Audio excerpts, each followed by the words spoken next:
Her response was, Caitlin should be grateful she makes $16 million off the court, because without the platform that the WNBA gives her, she wouldn't make anything.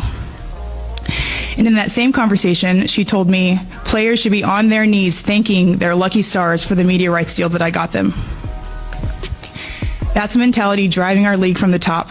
We go to battle every day to protect a shield that doesn't value. This is the breaking news alert that has just completely shattered the basketball universe. What you are about to hear is not a rumor, it is not speculation, and it is not a drill. A massive, unprecedented move has just been made that could fundamentally alter the entire landscape of women's basketball forever. The unthinkable has actually happened after weeks of enduring the most toxic, disgusting, and deliberate coaching sabotage in the history of professional sports. Caitlin Clark has officially reached her breaking point. She has packed her bags, she has slammed the door on the Indiana Fever franchise, and she has just signed a jaw-dropping historic $1 million contract to completely abandon the WNBA. And the absolute best part, the superstars who threw her this $1 million lifeline just went on national television and completely destroyed head coach Stephanie White, leaving her literally in tears as her franchise burns to the ground. Let us rewind and unpack the sheer magnitude of this historic betrayal. For the last several weeks, the basketball world has watched in absolute horror as Indiana Fever head coach Stephanie White allowed her fragile, uncontrollable ego to completely hijack the team because she was deeply jealous of the media attention and the fan obsession surrounding her superstar rookie. Coach White executed one of the most brain-dead tactical decisions in basketball history. She deliberately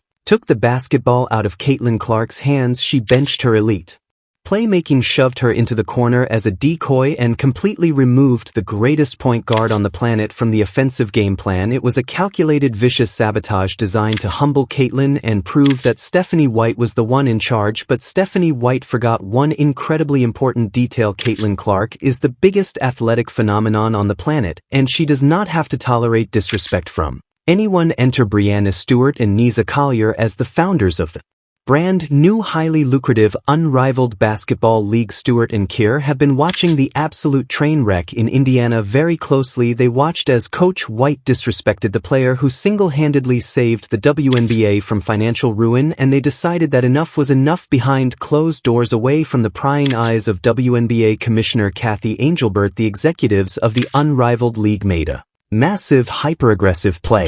And what were you thinking when it came to how you started this game? Mind you, this is a part of coaching. The whole first 3 quarters, Aaliyah Boston was basically playing point guard. Jonquel Jones was tearing her ass up the whole first half. You know why? Jonquel Jones was actually playing center. She was posting up, getting busy in the paint. Meanwhile, Aaliyah Boston was hubbing around the 3-point line, bringing the ball up the court more than Caitlin Clark. Take a listen to Jonquel Jones. I was thinking that I really wanted to. I was like, who's talking right now? You're being quite theatrical. The theater is fun. I'm just messing with you. The theater is fun. It's theater. I was just wanting to start the game aggressively. Again, going back to the matches that we had with them previously, I felt like they were the team that kind of like set the tone with the level of aggression and I guess the level of intention to start the game. And I just wanted to make sure that I was doing my part to make sure that we came up with a different level of aggression and to be able to just kind of set the tone and let them know that like it wasn't going to be a night where everything was going to be easy for them, or that they were coming into our house and we just wanted things to be difficult. And Stewie, for you, I guess just obviously with Leo in the fold and being able to put her out on the floor with lineups with you, with Rebecca Allen, I guess just what did you learn about what your defense is able to do?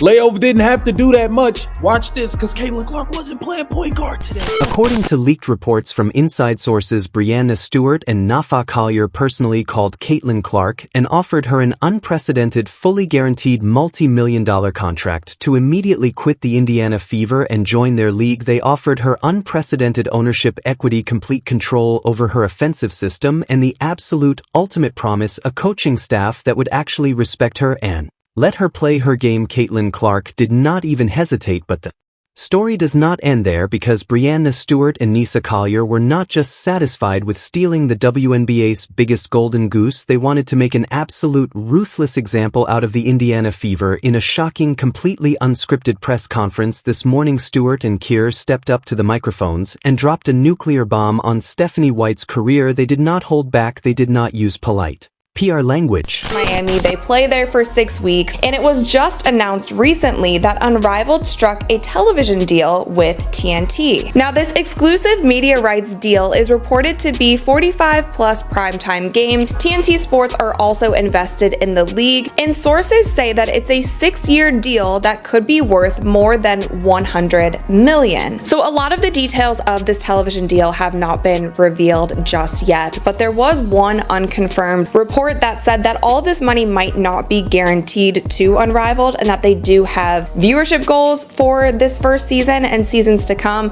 If that is true, then that's something to keep in mind when we talk about the offer that might be given to Caitlin Clark. Now, this is also interesting to me because I feel like it is kind of late in the game to start recruiting Caitlin Clark. The Unrivaled League has 26 of their 30 players already, and they have been announcing players for the past 3 months, and there has been speculation throughout the entire WNBA season if Caitlin Clark would be joining. They absolutely slammed the Indiana Fever head coach in front of the entire world. Brianna Stewart leaned into the microphone and reportedly said what happened in Indiana is a complete and utter disgrace to the game of basketball. You have a generational once-in-a-lifetime point guard and you take her out of the offense because of your own personal insecurities. It is pathetic, it is disgusting coaching, and we are not going to let a toxic environment ruin the future of this sport. We built the Unrivaled League to protect players from exact situations like this. Caitlin is safe with us now. Maya Collier followed up with a brutal knockout punch, stating Stephanie White should never be allowed to coach professional basketball ever again. She deliberately sabotaged her own team just to feed her ego. The WNBA failed to protect their stars, so we did it for them.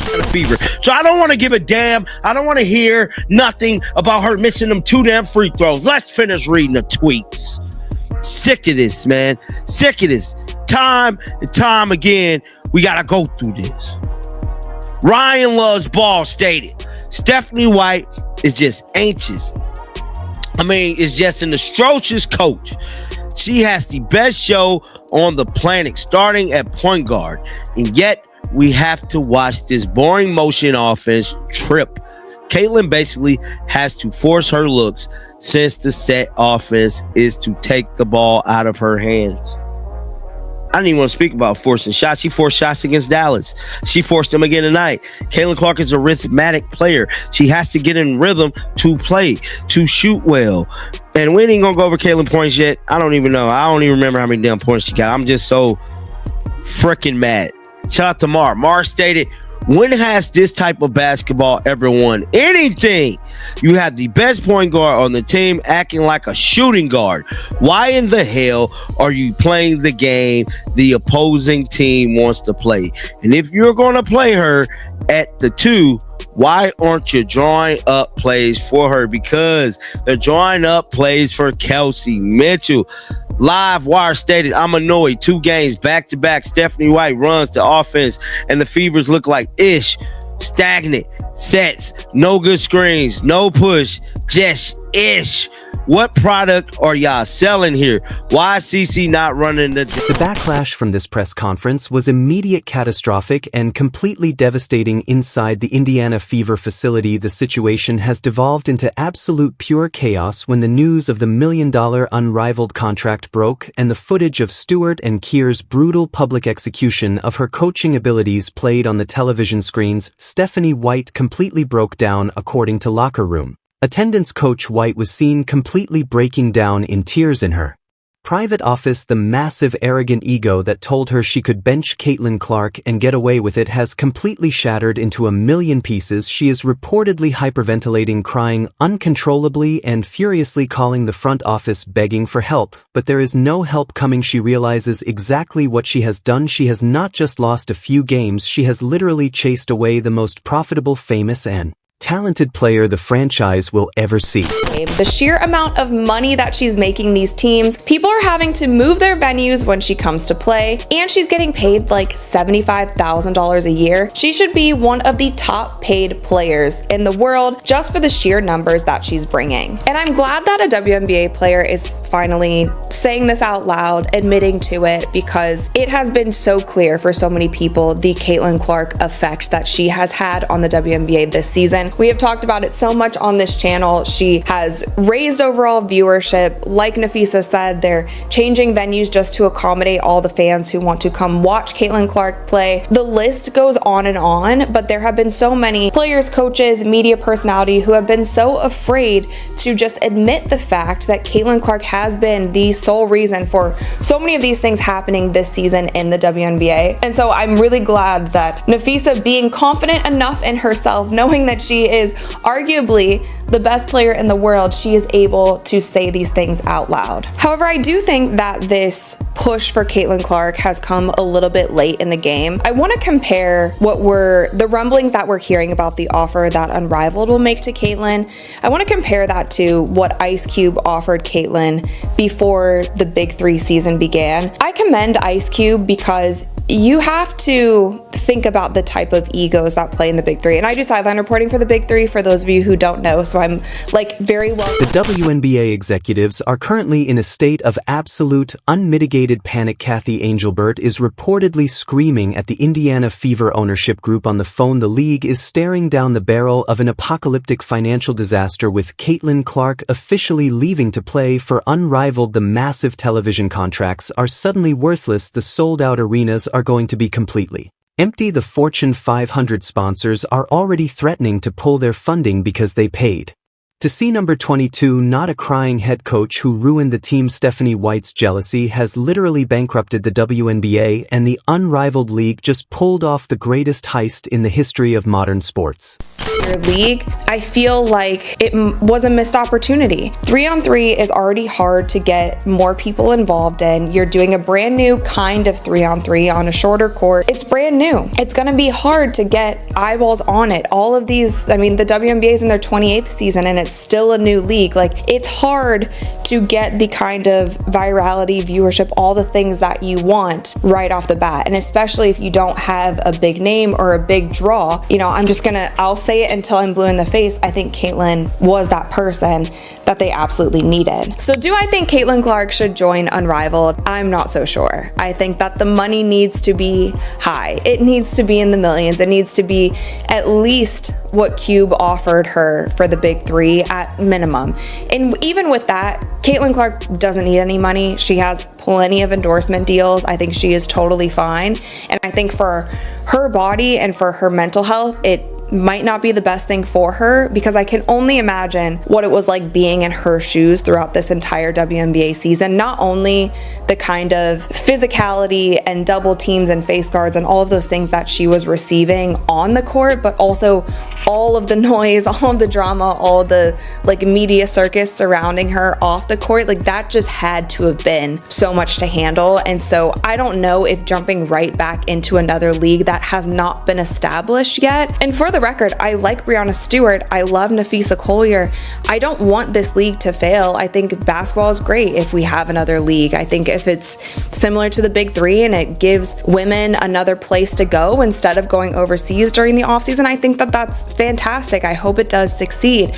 But I think Caitlin Clark stepping into a league that hasn't been established yet, through the firestorm that she has had to go through in the WNBA, who's to say that once she gets into Unrivaled, all of these narratives, all of these, your fan base is this, all of this starts up again. And who's to say if Unrivaled has a fantastic... The entire league is in a state of unprecedented chaos. WNBA owners are reportedly demanding that Stephanie White be fired immediately and publicly humiliated just to appease the angry mobs of fans who are currently canceling their season tickets by the thousands. But it is already too late. The damage is done. Caitlin Clark got no real respect, and the league denied the player, and the deception was too much. So she has found a league that actually values her, and she is never looking back now. I need To hear from every single one of you watching this absolute madness right now, go absolutely crazy in the comments section down below. Are you cheering for Caitlin Clark taking this $1 million unrivaled deal to escape that toxic locker room? Do you agree with Breanna Stewart and Nafai Zakir absolutely destroying Stephanie White on national television? And how happy does it make you to know that Coach White is currently crying in her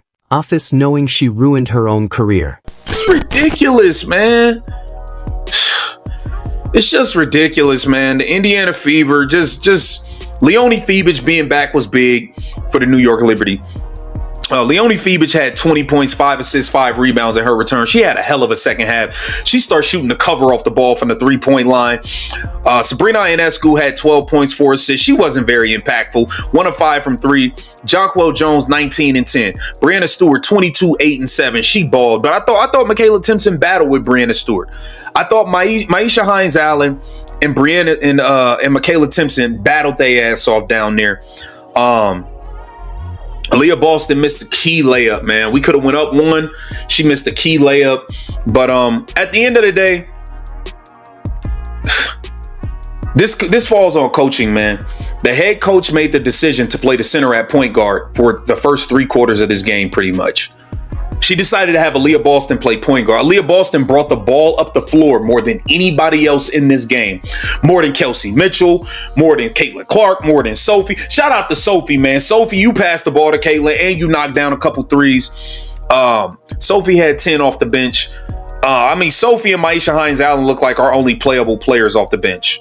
It just is what it is. This Indiana Fever team's not good, but Stephanie White made the decision to play Aaliyah Boston at point guard and play Caitlin Clark at... Let your voices be heard loud and clear down in the comments, because I promise you the terrified WNBA executives are reading every single word. If you want the real unfiltered truth about this massive unrivaled league contract and the total collapse of the Indiana Fever, you need to smash that like button and subscribe to Clark Fever Hoops right now. Turn on those bell notifications, because the very second Stephanie White gets officially fired, we are going to be breaking it all down. Keep holding the line, and I will see you in